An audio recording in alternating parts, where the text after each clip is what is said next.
when I went into the room and I looked round, mass of people, and they're pro-breeders. You know, it's absolutely amazing. So here we are again, you know, year 2. Even more people have turned up, even more people you can now canvass friends. Marvellous, just brings everyone together and everyone has a good time. I think it was brilliant. Last year I thought it was good, this one was even better. It was a great day, I think everybody enjoyed it, don't you, Lorna? It's just brilliant. It's pity that more don't come really, because they don't know what they're missing. It really is good. Oh, it's great. It's really lovely to meet people.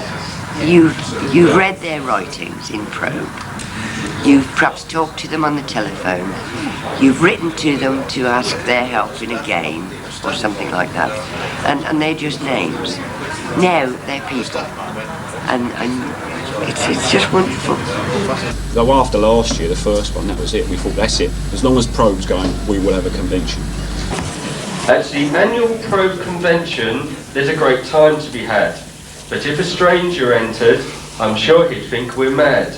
The talk is of all of dragons, and trolls and caves and keys, interspersed with mentions of the Balrog's hairy knees. There's more than one queer name too. There's Mangy and there's Vicar. A Gru may come and talk to you. He'll find a throb and kicker. An Ampster roams around the room. Beware if you're alone. An Ampster known to eat folks whole and spit out one small bone. There's magic in the air this day through organised endeavour. So 3 cheers for adventurers and may Probe go on forever. Thank you, Jill.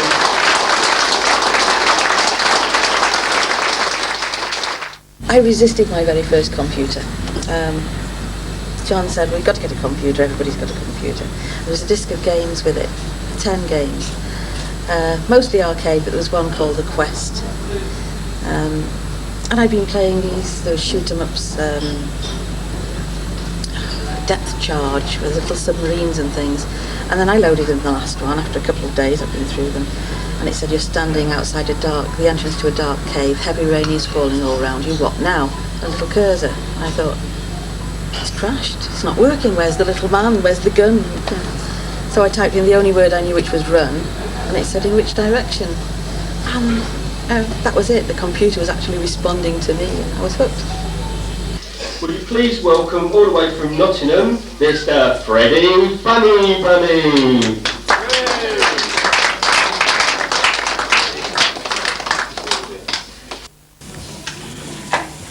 Right, we start off with nominations for Best Public Domain Library. Nominations were Syntax, Sue Medley, GI Games, Stroke From Beyond, Gordon Inglis and Tim Kemp, Adventure PD, Debbie Howard, MT Software, Softville PD, 17-Bit, Goodman's, ho ho ho, John Barnsley and the Birmingham Public Library. Tom, could you come and tell us who for third, second and third place, please? Should do this like an adventure, should we? Get him up. Up and slap. I see no slap here.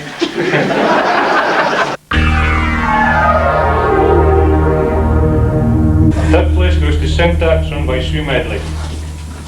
Second place, Adventure PD, run by Debbie Howard.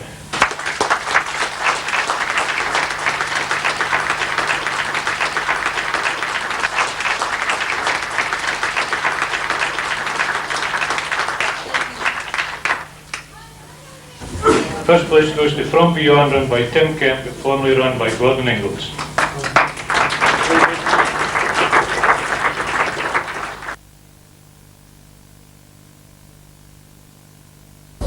And was the idea of the library yours, or did you take it on from somebody else? No, actually, it was because I was unhappy with the way PD libraries were treating adventurers as a whole. If you wanted one adventure, you had to hold a whole disc of something you didn't want, just to get that one adventure. And if you got stuck, you didn't have no help at all on it, because they didn't know nothing about it. So that's why Adventure PD was conceived. Right. Next award is nominations for Best Utility Hardware Add-on. The PC Speed, Hatrack 2, Spectrum Plus D, Adventure Probe, or, what do we voted for that? Atari ST Mouse Extension Leads,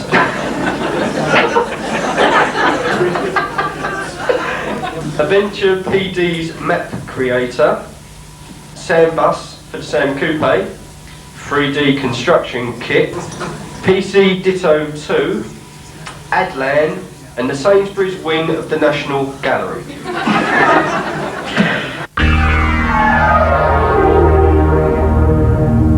Third place goes to PC Speed by question mark. It's actually by SAC Electronics. Second place goes to the 3D Construction Kit by Incentive Software. Mandy? Well done, Mandy. Thank you very much.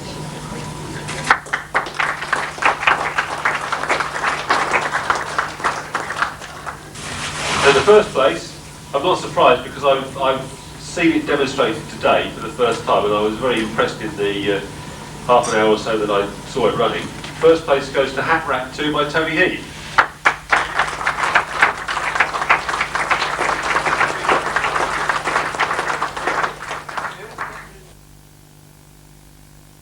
Tell me about this Fob of the Year that you awarded last year. Oh, not again. There's a Waxworks head in Sherlock, Infocom Sherlock, and there's an item inside you need. And the idea is you melt the head and you end up with the item, but not Neil. He took a gun inside the museum, and first of all he tried to cut its nose off so he could put its hand inside his head off, and then he shot it 6 times. You're laughing, it's stupid, isn't it? And it still didn't work. But in the end, he did think of the right solution. It was a piece of newspaper, and he put the head on the newspaper, and then lit the newspaper. As the newspaper burnt away, so did the head, and the item that was in the head. It all disappeared completely, because the game sort of only recognised the newspaper, so anything that was on the newspaper also got burnt away. You didn't have to put it on the newspaper, but by doing that, you ended up with nothing. Well, the idea was cutting its nose off and shooting it 6 times. I laughed for about a fortnight. Next award is nominations for the most helpful adventurer of the year. I think actually this one is one of the best awards because it is voted personally, and it's not just, oh, I've seen the game so I think I'll vote for it even though I haven't played it. Nominations were Sue Medley, Walter Pooley, Joe Pancott, Vicky Jackson, Tim Kemp, Mark Eltringham, Debbie Howard, David Attenborough, Jack Lockerbie, Barbara Gibb, the Liverpudlian one I've been informed, because there's now 2 Barbara Gibbs in our midst, Larry Horsfield, John Wilson and Jason Dean.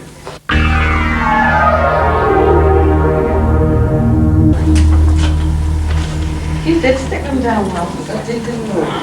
What's your name?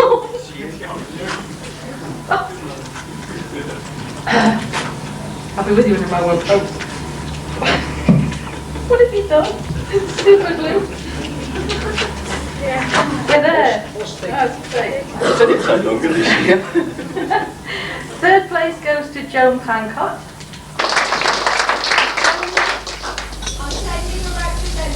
Very wise.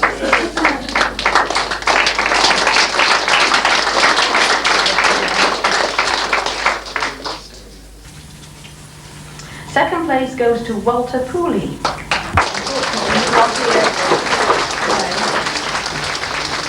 The first place goes to Barbara Gibb.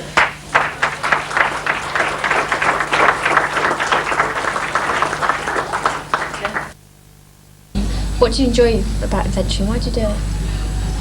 It's just fun. It's just fun, yeah. I mean, in my case, it gives me something to do, something to think about, which is the most important thing. And if you can't do much physically, you need to have plenty of mental stimulation so you don't just sit in the corner and vegetate. So I do adventures, talk to people on the phone. Occasionally my children try to ring me and they can't get through because it's outgoing time. But you know, I just got very involved in all aspects of it now, and it's great. It's lovely. What made me start was the person I'm here with, Jackie, I went over to her house one day and she'd got a computer and she'd found the game that she was playing. And I looked over her shoulder, what's this? And from that moment, I actually went out and bought a computer in order to be able to play them. So I didn't start with a computer and find an adventure game. I found an adventure game and got a computer on the pretext it was for the children. Loaded it up on Friday afternoon when we should have been working. Played this game, and that was me hooked on adventures, because we typed something in, I can't remember, something like kick door, and the response that came out of the computer was, ouch, that hurt my foot. And I thought, well, that's rather good, but how did it respond? How did it know to respond? And then eventually we played it all the way through, and it really wasn't terribly good, and of course you think, well, I could do better than that, and that was it. We bought one for home, one like that, a black and white one, and then I bought a Spectrum, and then it just snowballed from there. I wrote one and sold 3 copies. One Christmas, my daughter and son-in-law came to stay with us, and Neil said, shall I bring my computer? I'd never seen a computer before. When he brought it and took it out, this little tiny 48K, I said, that is a computer. I was imagining these huge things. I said, yes, that's a computer. I'll show you a game. So he showed me The Hobbit. And that was it. The bug bit me. And I've never been cured, never want to be cured. I'm thoroughly addicted to adventures. Wife was in the front room watching TV. I had the set attached to the black and white TV in the kitchen. And I was just randomly, for ages and ages, typing in directions. And then all of a sudden, I typed in a direction, I found you are at the foot of Castle Hill. I went absolutely bananas. I'm leaping around the kitchen, thrusting me out, I found it. And the wife and the kids came out to see what I was still there. I said, what's the matter? I said, I found it. They said, what have you found? I said, I found the vampire's castle. And the look on my wife's face was this asset he's finally flipped. You know. Next, on the list, nominations for Best Text Only, 8-Bit Adventure.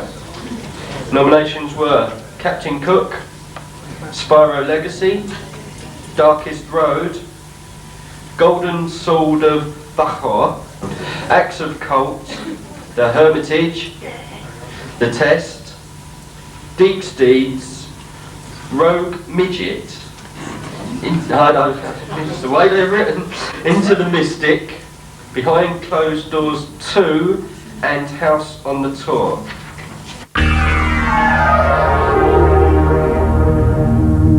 Right, third place goes to the Golden Sword of Bacor from Zanobi. Second place goes to The Spyro Legacy by Ken Bond. Is Ken here? He's in America. He's in America. First place goes to something called the Axe of Colt.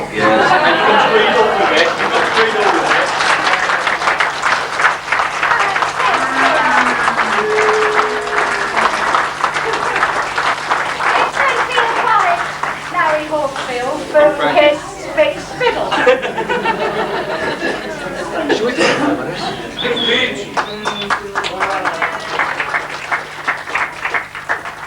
Adventure writing, for me, is the same as writing a book, because you're creating a world, you know, which people can not only read, but they actually take part in. You know, they are the character. You've got to do things. I mean, it's not quite as sophisticated as some of these 16-bit animated graphics things, but these, if you write the game well, you get into it. You're there. Next nominations are nominations for Best Graphic / Text 8-Bit. Nominations were Diablo, Theseus and the Minotaur, Blood of Bogmole, not Og, Eve of Shadows, The Hermitage, 5 on Treasure Island, Angelica's Saga, Hobbs Horde, Jester's Quest and Yarkon Blues.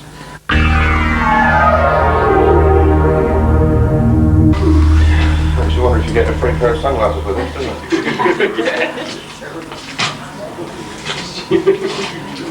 Can everybody hear me at the back?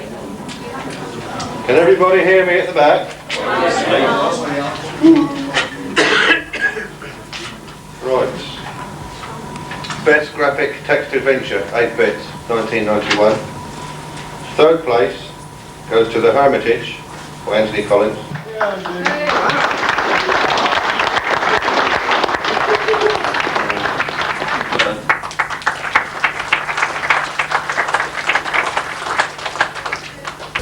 Second place goes to Evil Shadows by Robert Buckley.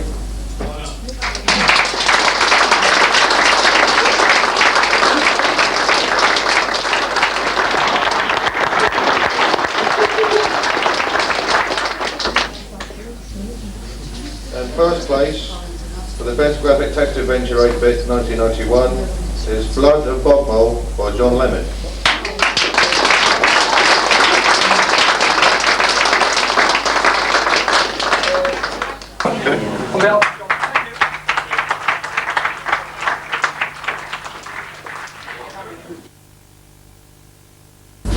What's the joy about writing your own game? It's sort of like playing adventure, but you know, you control it a bit more. And you can sort of create things, create a whole new world and walk through it. It's great to be able to see it running for the first time. How long have you been writing adventures? Since last October. So not very long? No, just over a year. And what do you enjoy about that? I just like the thrill of the fact that people will be playing my stuff. It's just, it's not the money or anything, but it's just the fact that you give some other people a bit of enjoyment from what you're getting enjoyment from yourself. It's just a hobby. Is there much competition between young authors then? No. We encourage each other. Why do you think, because that kind of is not what life's like out there, why do you think in the adventuring world everybody's, there isn't so much competition? Well, we're definitely not in it for money. The market isn't there for the money. No, sure. So we do it to please each other, please ourselves. So it's just as well to make someone else help someone else create a good adventure. Next is nominations for Best Text Adventure 16-bit. The nominations were Deep Space, Drifter, Holy Grail, Planetfall, Hammer of Grimold, The Mission, Cortisone, and Spellcasting 101. So in third place was The Holy Grail by Jim McBride. In second place goes to The Hammer of Grimold by Jack Lockerbie.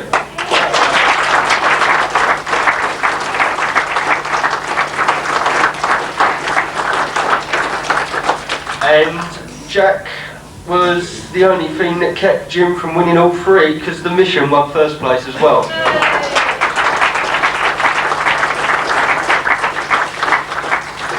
I have some blurb from Jim to Mandy and us. I really think I've got to be even more of a nutcase than you all already know me to be.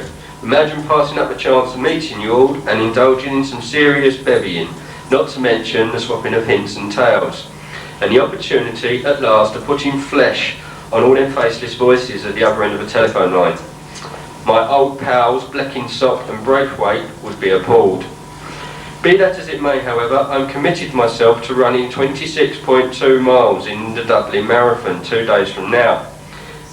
I know that the annual Probe Awards are covered by the Official Secrets Act, but the other day, just as I was about to hack a lesser troll to death, he begged me to spare his life, promising to tell me something to my advantage in return. Ever the soft touch, and feeling in a good mood, I complied. Whereupon he informed me that I had been honoured with an award by my fellow adventurers.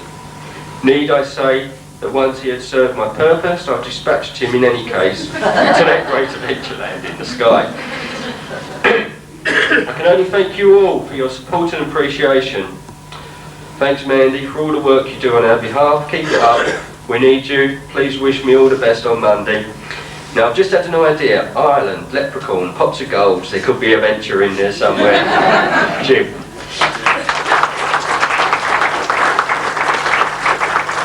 So what would you say was your initial motive to write the game? Was it fun? Fun. Satisfaction? Yeah, oh yes, yes. Fun. I think Yeah, Roger a likes... bit of Roger a likes challenge, yeah, challenge, for me. challenge, I just yeah. like, messing about with computers. Yeah, it is, isn't it? I like, he'll write a game quickly, whereas my games, I spend ages on them because I like to try and do different things. And I spend too long on them, and I'm not quick enough. He's done one now, it's 2 years. I said, get it ready for the convention. It's not ready. Perfectionist, are you, Roger? Yeah, sorry? Are you a perfectionist then, as well? Well... No, he's got to be driven. He's not a perfectionist. I'm just lazy, I suppose. Yeah, I'll tell you what, he'd rather go fishing.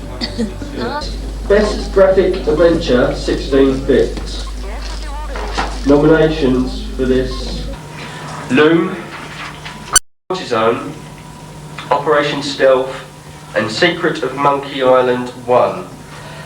Knowing a certain Mr. Bob Adams's love of graphic adventures, could you come and give us a hand out, please?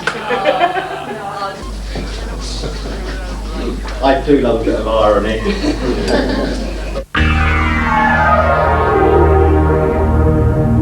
Best graphic adventure, which to me is a misnomer anyway, but best graphic adventure 16-bit 1991. Third place, Cortisone by High Voltage Software.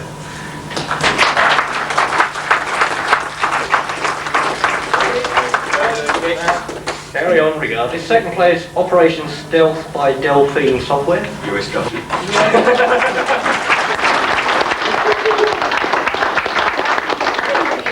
Congratulations. I'll stay there as well. You might as well stay there. Good. First place, Loom by Lucasfilms.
Ongoing argument, discussion between text and graphics games. Where do your I'm feelings? firmly on the side of text-only adventures.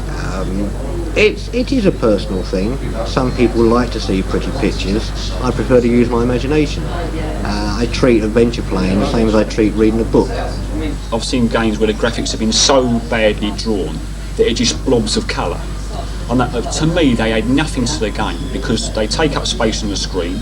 They use memory, which in a 48, especially with a 48K Spectrum, you've only got so much memory to use for your game. And if you're using graphics, that takes up a good chunk of that memory, where you could increase the size of location description, messages, add more gameplay. It just spoils the game having to put graphics. And there was a time when all the major software houses, that you had no chance of getting any games on the market unless they had graphics. Yeah. But they were people that weren't playing the games, they were people that were just trying to sell them. So basically, if you can turn the graphics off, I know what to do. That's an ideal. Which is sad for somebody who spends an awful lot of hours doing graphics. No, Some of them are very good, but to me they don't add much to the adventure. I think a lot of it depends on the individual. If you can play a game and picture yourself there, you can formulate your own pictures. And sometimes if you come across a game with a picture in, it maybe doesn't correspond with the picture you've got in your mind, and it could spoil it for you. Sometimes it helps the younger end to. But for the younger, to get people hooked on them, I think you do need some graphics, so they can then build their own picture from there, you know. I prefer text, unless the graphics are pretty special, because basically they're just there to distract you. The text is much more meaningful. If the graphics are good and it complements the adventure, then that's okay. But just putting graphics in adventure, just for the sake of it, just ruins the whole thing. I don't do games with graphics. I don't like graphics, and I think if people want to look at pretty pictures, they should go to an art gallery and not play an adventure game, because an adventure game is puzzles and words. It's not pictures. I wouldn't mind if the picture contained a clue or a hint, but I haven't come across one that has. And if the graphics can be switched off, nearly every adventurer I know switches the graphics off, so why people produce them with the graphics in, I don't know. I don't mind a picture if it's drawn quickly and possibly if there's a clue in it. Now, one game I played, it was a mountain chalet, and there was a pair of skis by the side of it. You needed the skis, they weren't mentioned, so that was a clue. I don't mind that, but mostly pictures are out, they're a waste of time. The text adventure is a dying breed now, definitely. You know, as people upgrade to 16-bit computers and start playing these graphic games that have got a good plot, a good story, good puzzles, and fantastic sound effects and graphics, you play a few of them, then you load the text game up. The text game seems dull in comparisons, visually. If you've got an author who can't really tell such a good story in words, then and is a good artist, and take some graphics is a good idea. The picture's supposedly worth 1,000 words.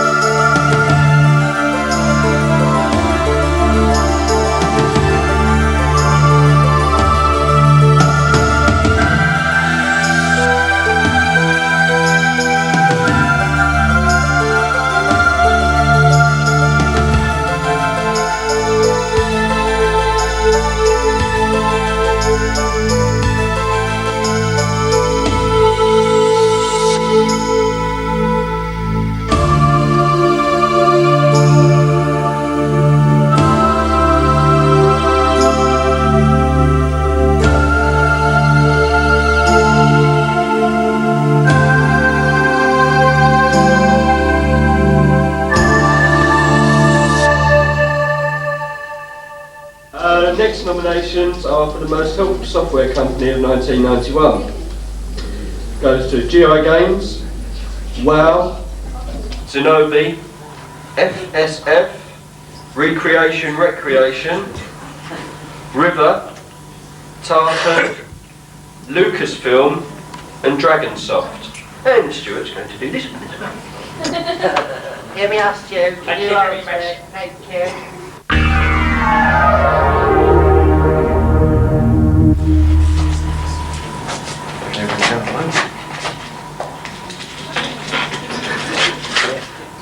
I've written. Well, you sealed these envelopes too well.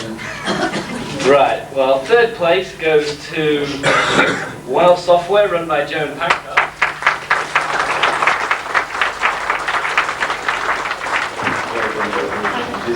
Well done.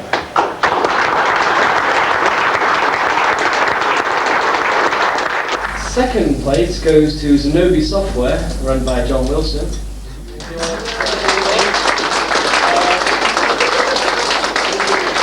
And first place goes to FSF Adventures.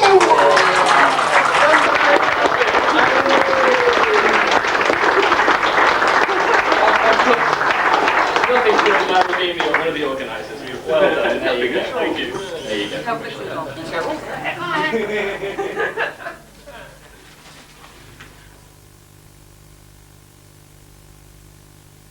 I infuriate my wife. I often, because I'm always up early. I'm an early to bed, early to rise man. Oh yeah. She's the opposite. She goes to bed late, gets up late. If I've got a lot of work to do, I will often get up switch everything on, and all my computer stuff is in the corner of our bedroom. I will get up. Sometimes I've got up at 6 o'clock in the morning, right, and quietly switched everything on. And she's like, "What time is it?" I said, "Oh, it's at 8 o'clock. You know, go back to sleep." You know. What does your wife think about your obsession with computers? I don't know whether she prefers it or not. She's maybe she likes. I think she likes it better when he used to play golf and was out of the way. Do you have a family that says, "Mum, stop running away and using the computer"? They say, "When are we having tea?" And I say, "I haven't killed the wizard yet." And they say, "Oh, for heaven's sake." And you know, they know it might take me 4 hours. Because they're all computer buffs. I'm very fortunate. You know, I mean, I'm in there on one computer and I can look round and I've got Bobby on a computer behind me and John doing some programming over there and Michelle on this side. So, yeah, it's great. We've got an embarrassment of computers, I'm afraid. 14. What about John? What does he feel about the whole adventuring scene? He came along last year because he said, "I'm going to see all these nutters." He walked in and he said, "Well, aren't they nice people?" And he's really, really thrilled. And he's enjoyed Probe more producing it when he's met everybody, the probe readers, and he's realised what a wide age group they are. Well, for a while I was a computer widower, right? But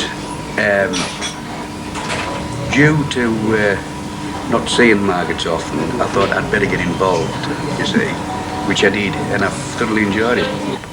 We're like ships that pass in the night sometimes, you know, and but I keep you supplied in coffee and whatever, and that. Cigarettes. And cigarettes, you know, either Margaret will come down for a cigarette or I'll go.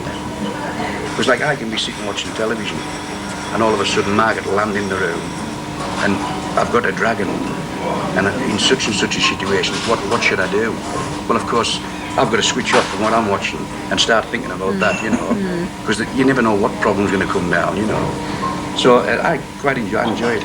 My wife calls herself a computer widow. Yeah. Well, I've got one room upstairs because all my family's married now, you know. A small bedroom has got a Commodore in it, it's got an Amiga in it, it's got 2 televisions. And there's the one in the kitchen and the loo. It's got, and downstairs in the with a television, she's knitted, my wife's a knitter, she knits. And I've got a big table. She's been knitting an adventure lately, hasn't she? Nominations for the next is the most promising author in 1991. Nominations were Michael J. Roberts, M. Walker, Lawrence Crichton, Will Pope, Ian Everly, Jack Lockerbie, Charlie Dickens. Thank you, we're getting there. Dear, put a bit of levity in and no one understands. Larry Horsfield, Bob Adams, Margaret Crewdson, Jason Davis, Dennis Frankham, Bram Stoker, Jason McHale, Rob Buckley, Tony Collins. So are there really this many authors this year? Ken Bond and Steve Maretsky. That's the oldest new author I know. In third place, Larry Horsfield.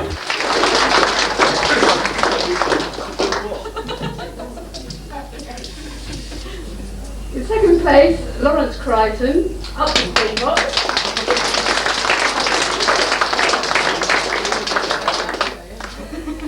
I will wing that to South Africa for him. First place goes to Bob Hamster Amigo Adams.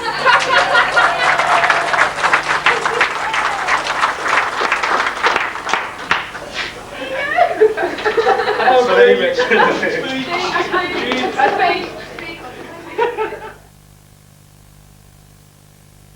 Why do you write adventures? Do you think is it fun, satisfaction, make money, fame? I suppose really it was the challenge. I wanted to find out if I could do it. I appreciate the difference between a good game and a bad game, and I played too many bad games to feel that I must be able to do better myself. It was a nice reward today to find out that other people felt that, you know, I could do a reasonable job. So really it was a challenge. Again, I just wanted to find out if I could do it. And I enjoy it. I mean, the whole thing, as I say, started off as a joke. I wanted to make people laugh. And unfortunately they did. So what would you say you're aiming to achieve when you write a game? Do you do it for self-satisfaction and I would say most of it. to help to keep adventuring going, because the big software companies don't do any adventure games now, so it's up to the homegrown adventurers to keep it on, you know. The thing about adventures is that it satisfies two interests. I'm playing adventures and I'm writing as well, you see. So I'm getting rid of a writing bug and I'm getting rid of an adventure bug. Right, now we come to a little bit of a levity style, which is the most amusing bugs of the year. Now, after careful deliberation and looking at all the votes, Mandy falling off the chair, things like that, the editor decided it will this year go to Robin of Sherlock.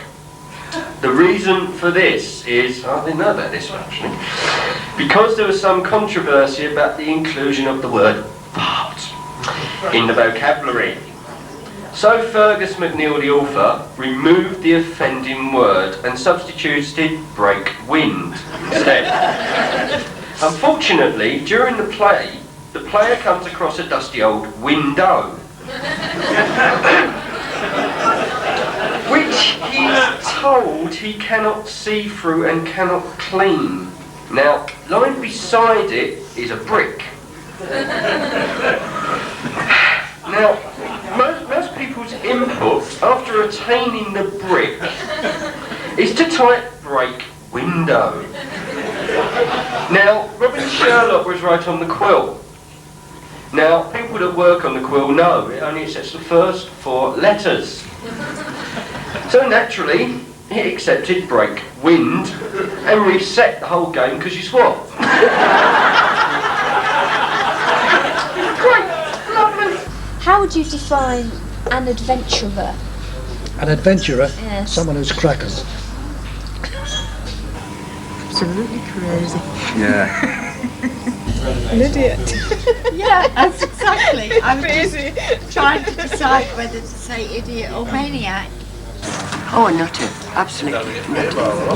I mean, who else but an adventurer would go and get killed about 11 times every evening and still go back and do it again?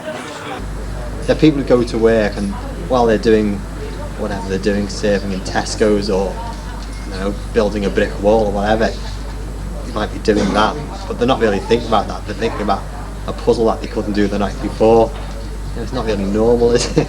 Somebody who likes a challenge, they want something, stimulation, they want something to think about. It's 3 o'clock in the morning, they get an idea and run to the computer to type it in, and everyone else thinks you're mad. That is an adventurer. An adventurer? Yeah. He usually drinks coffee, a lot of it. You find little coffee rings on their mouse mats and things. Usually smoke. They keep very odd hours. Very rarely know what's happening in the world. I heard about Chernobyl about a month after it happened. Yeah, they're very nice people.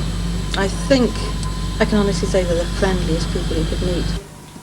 Could Jack Lockerbie come up here, please?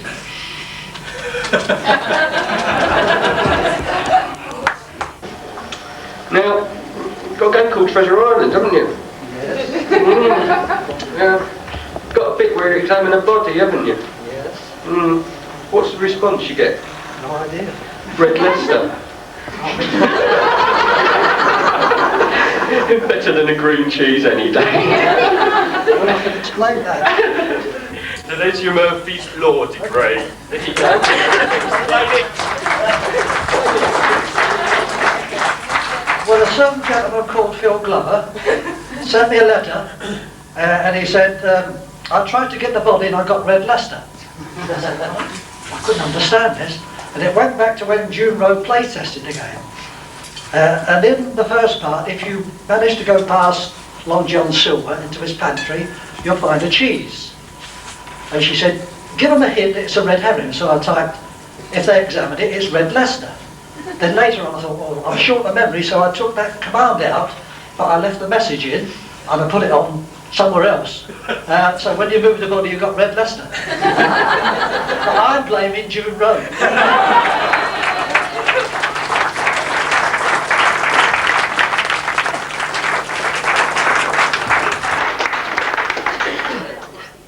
I think an adventurer is a very friendly person, slightly wacky,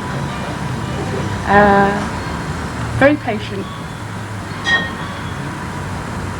and very generous. I think all adventurers are escapists. They like to escape from the real world, for a few hours every night, just to bury themselves in an adventure, and become the character in the adventure. They become that person.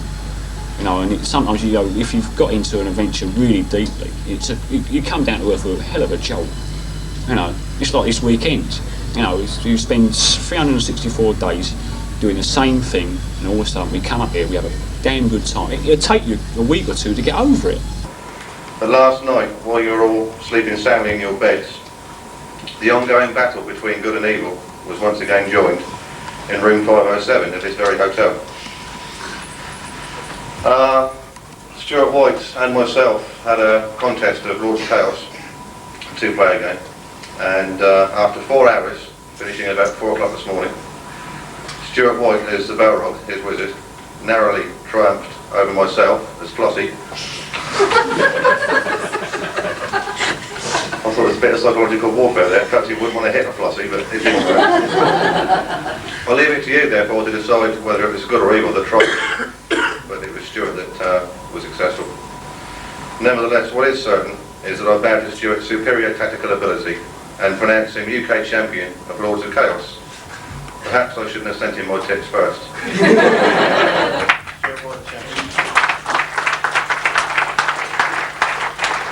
How would you define an adventurer?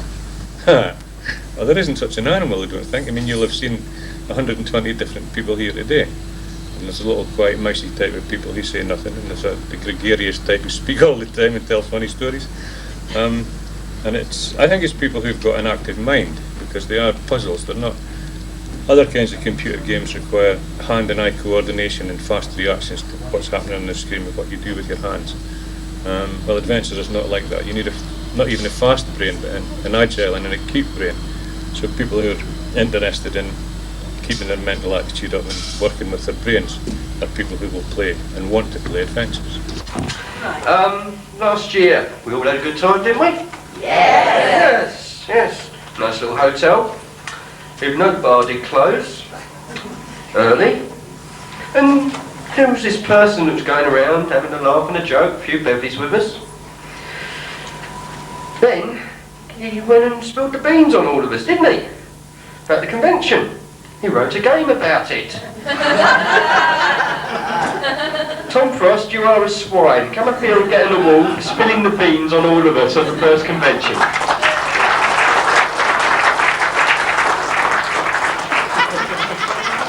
I don't know if you can all see this nice little photograph.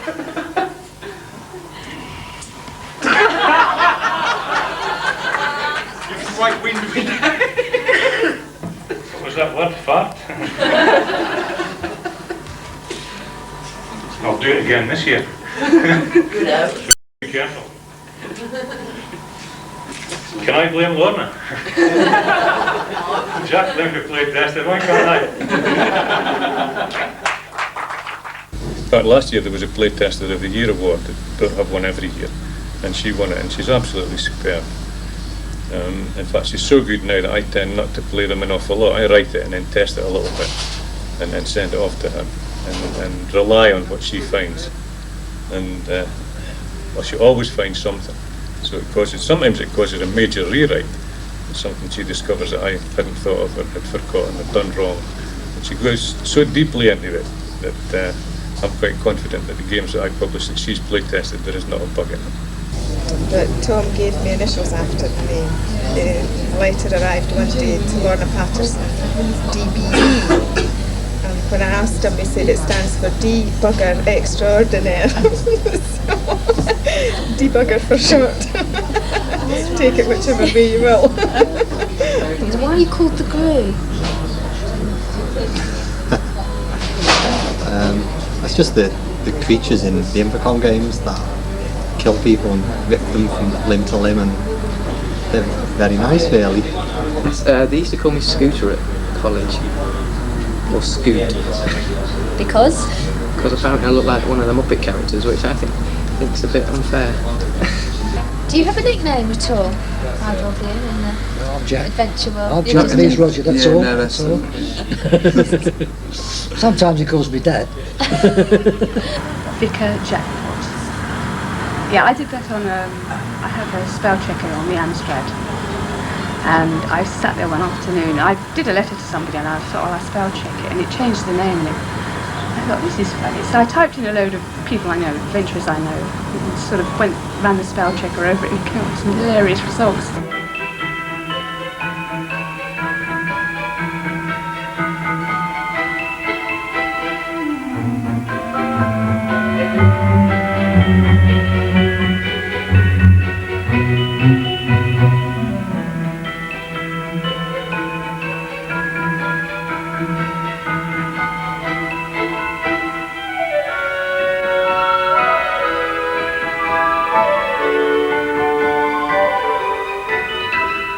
Right, the Honourable Member of Adventure Probe 1991. This is awarded to the person who it is felt has done a lot for promoting the adventure scene in general and for helping others who have lost their way in games.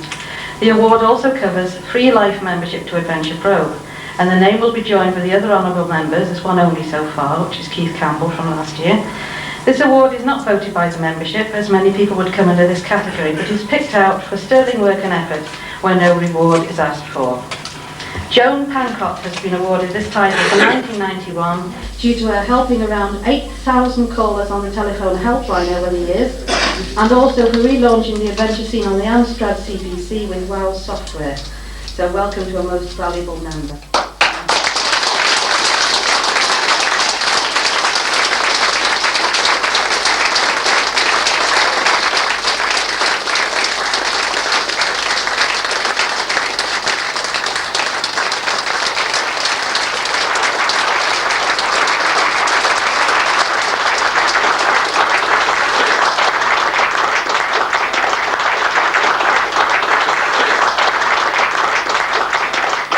What's the best part of Probe for you, section-wise? Do you have a favourite section?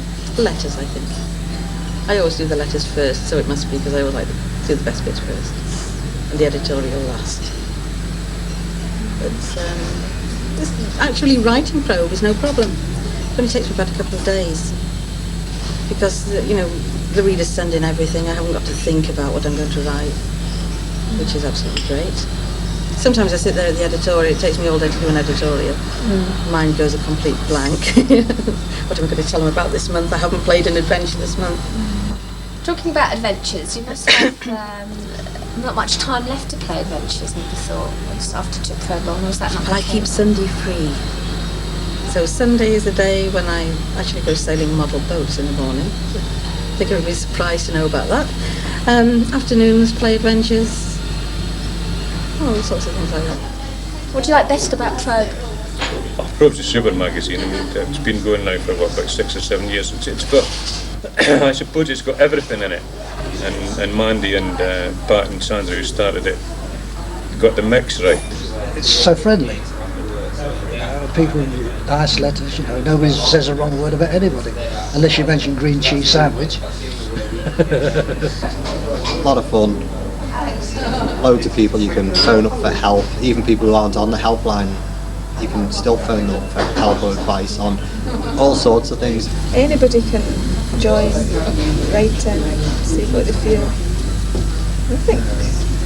I think it's friendly, that's the main thing about it. But everyone's welcome to contribute, everyone's welcome to join in.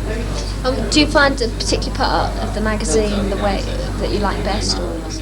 I suppose the first thing I always turn to, after the editorial, of course, Bandy, the first thing I turn to is the letters pages. I do love that side of it, the feedback. I like reading the letters. And I like the little arguments or little debates that, you know, can be generated by somebody's sort of comments. I look to see who's still around, who's interested in what, and then if I know them and I know that what their tastes are, I will then look and see what they're recommending. And I tend to take it from the reverse angle. I don't look for the game, I look for the person first, and that's why I like the letters section. Everything in Probe I love. I read it from cover to cover, and then I read it again in case I've missed anything. It says here, be it known to all, and especially to Alan Phillips, the innkeeper, that although I cannot be with you on this day, you are not out of my thoughts at the second Adventure Probe convention. My friend and confederate is to deliver this small token in the hope that it will protect you from the efforts of drinking Wayfarer wine. May your spells always work and have the desired effect. The Wayfarer. And the beautiful book of spells.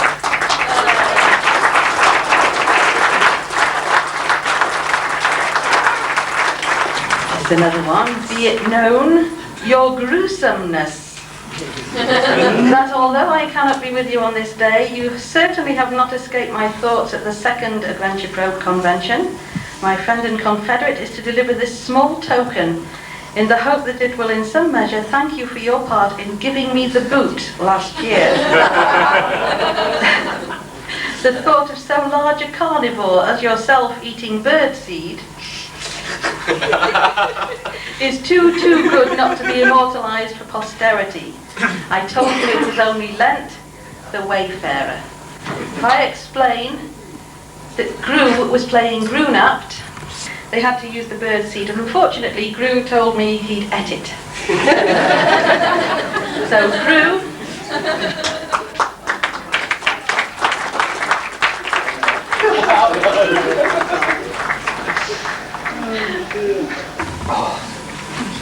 Done by my own deeds, really.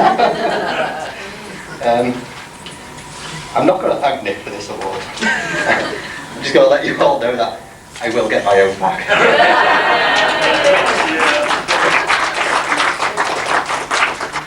Besides, when you find some birdseed in a game, don't you always eat it? be it known, Bob Adams, that although I cannot be with you on this day, you are not out of my thoughts at the second Adventure Probe convention. My friend and confederate is to deliver this small token of my appreciation for your part in giving me the boot last year. I am watching you. Beware. The Wayfarer.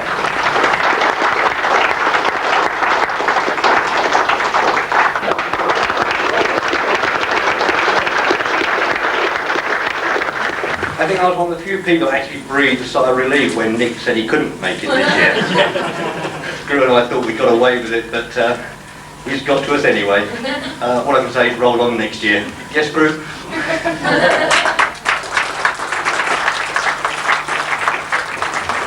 I'm not used to speaking, so you'll just have to bear with me a minute.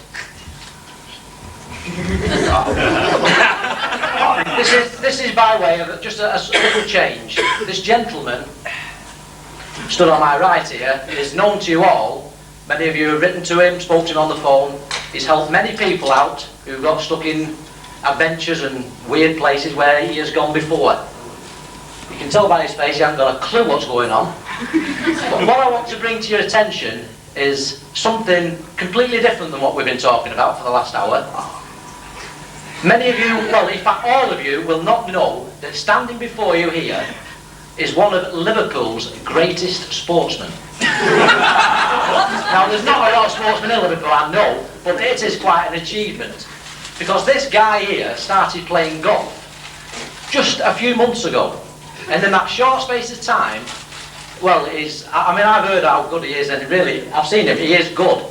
And in fact, when somebody rings you up at about 11:45 at night to tell you that that very day they've achieved their first hole-in-one, after they've only been playing for 3 weeks, I mean, it's some achievement, that.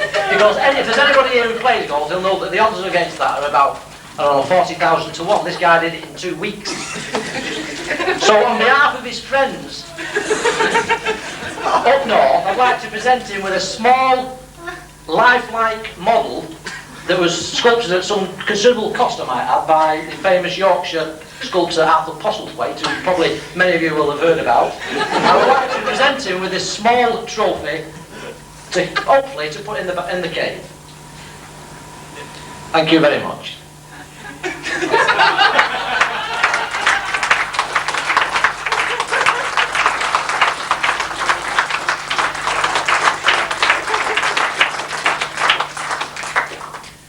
That makes 2 people I've got to get next year.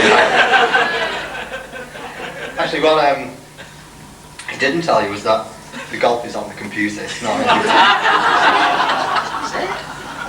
Yeah, I'm a dab hand at PGA Tour golf, and I've had 4 holes-in-ones now, and I've hit $3.5 million. I just wish it was all real. Come on, Jack Nicklaus, you're next. Thank you.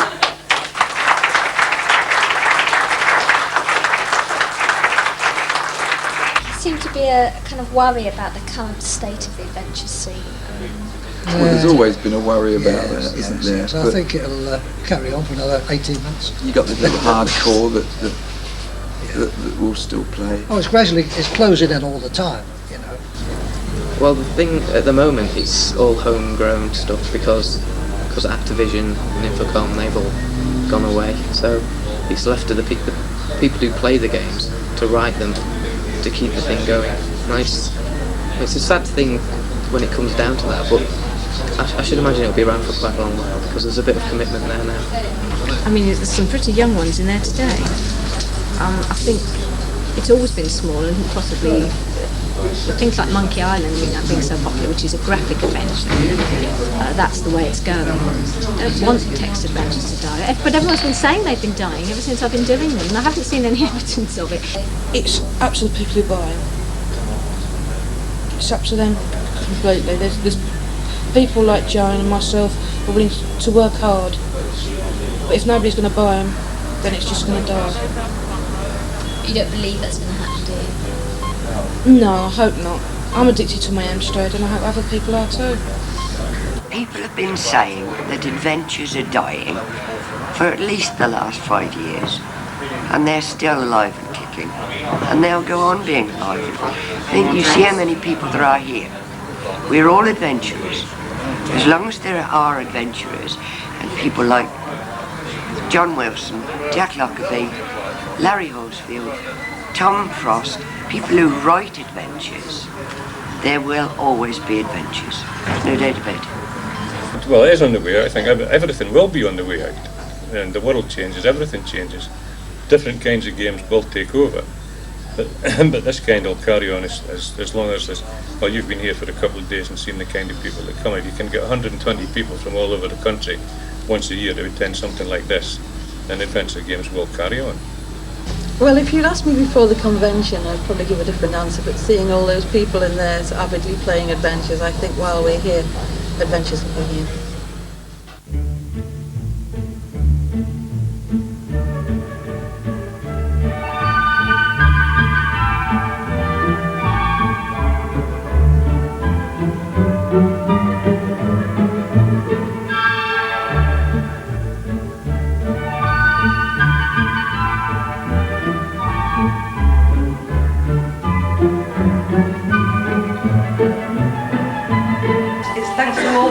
And without you, we wouldn't be here today at all.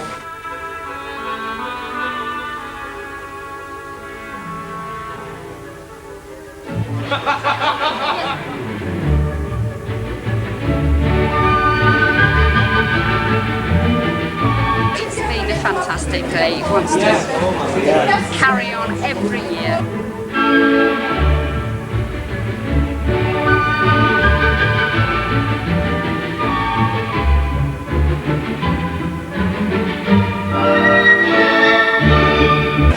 Taking the beans home. Aye. Is that yours? That'll sit, when I get home, that'll sit like that on top of my computer. Look at that, you didn't think I would face your camera and smile, did you? No, not after today's defeat. Oh dear. Reminded again. Scotland 9, England 6. No, that's the wrong way round, isn't it? Dearie me. So, Tom, have you enjoyed the day? Yes. Have I? Did you say have I? How have you enjoyed it? with great difficulty after the rugby result.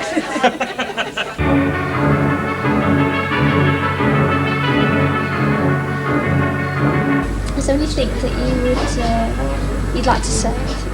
Yes, join the Adventure and Strategy Club. We're glad England won this afternoon. Yeah, we get.